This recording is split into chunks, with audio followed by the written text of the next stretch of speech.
I'm Ernie Drew, a Navy veteran from Vietnam and the oldest student in the class. So last month I was in Williamsburg, Virginia with my family. I wanted to see the Virginia War Museum and what was remaining of the Civil War monuments. While in the museum, I fell and ended up on the marble floor. My son-in-law and the museum staff eventually got me in a wheelchair and out to my car. But I soon realized that I couldn't communicate with the lower part of my left leg. At the emergency room, it was determined that my injury was the result of a catastrophic failure of the quadricep tendon of my left leg. I went through surgery, and the day after, I was feeling out of sorts and complaining of chest pains, and it was determined that I had also had a heart attack. I spent 24 days in the hospital, only to return a week ago, and had to come back to Rhode Island in an ambulance. I had hired a long-haul ambulance company that comes with drivers and medical personnel. The EMT on my trip was a U.S. Marine Corps Vietnam veteran wearing a Vietnam hat. I asked him about his Marine Corps service, and he wanted to know if I had been in Vietnam. I answered in the affirmative. We immediately connected on a combat veteran level. And although my wife was in the ambulance with us, he started sharing his Vietnam experience to include incidents that he had never talked to his wife about. He, like many others, has not spoken of disturbing experiences that he had while in Vietnam. The EMT was concerned that politicians that send young people off to war do not have the experiential base to understand the impact of that decision. He said that anyone who is going to run for president of the United States should have combat experience. We had a long discussion about moral injury. He confided with me that he was still coming to grips with the impact of moral injury. The EMT told me that he was taught to kill prior to going to Vietnam, and that he became very good at it. But he did not understand the justifications for the rules of engagement that determined who was an enemy and what was hostile intent.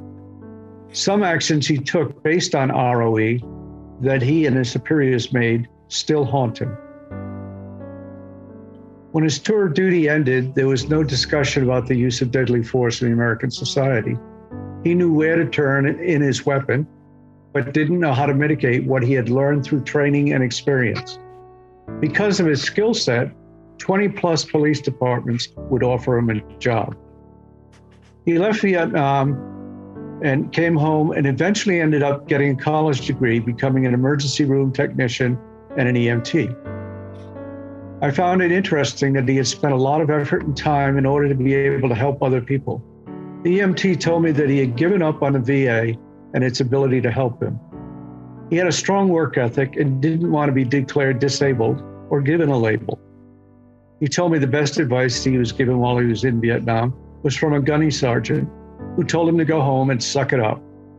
In the 50 years since he had returned from Vietnam, he has definitely done more than suck it up. It was a pleasure for me to have met him and for our meaningful conversation. If it had not been for PCVI, my conversation probably would have been like this. I see by your hat that you were in Vietnam. Yes, me too. When were you there? In the 70s. I was there in the 60s. Where were you? Near the Cambodian border. I was off the coast. Nice to have met you. What I learned in PCVI is that a veteran is willing to share, if a veteran is willing to share information with you, be an active participant.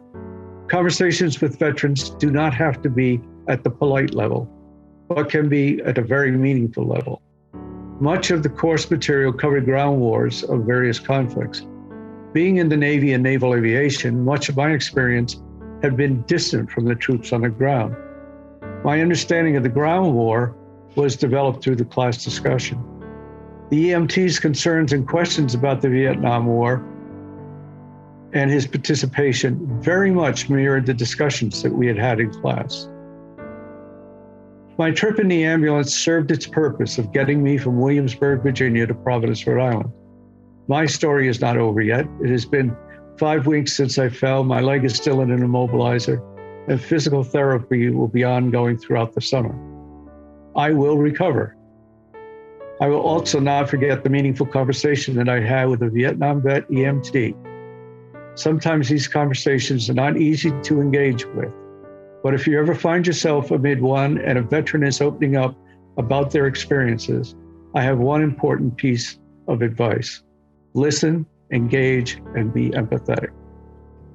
So one thing everybody should know about Ernie attended several classes from the intensive care unit at the hospital.